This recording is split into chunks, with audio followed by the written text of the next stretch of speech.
In today's video, I'm going to teach you how to create filters in Smartsheet. Filters help you focus on exactly the rows you need without changing or deleting any data, so let's set one up together from scratch. Start by opening Smartsheet and heading to the Home area.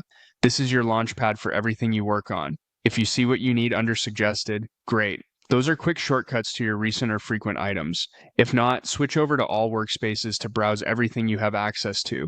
Pick the workspace that contains the sheet you want to filter, then open that sheet. Once your sheet is open, look for the filter control in the toolbar.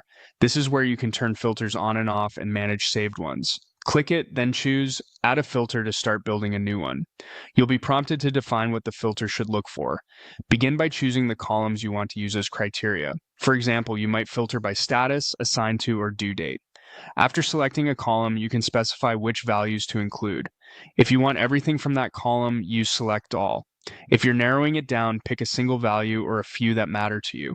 Take a moment to think about the smallest set of criteria that answers your question. The more precise you are here, the cleaner your results will be. When your criteria look right, click Save Filter. You'll be asked to give your filter a clear name so you can find it later. Something descriptive like high priority this week works well. Next, choose whether the filter should be shared with collaborators on the sheet or visible only to you. Shared filters are helpful for team workflows. Personal ones are ideal for your own workflows and experiments.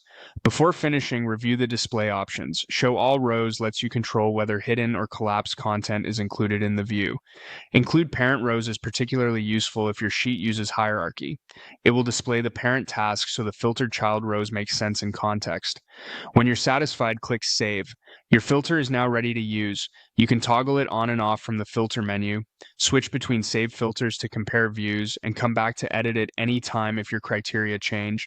That's all it takes to create filters in Smartsheet. Find your sheet, add a filter, define the columns and values, name it, decide who can use it, adjust display options, and save.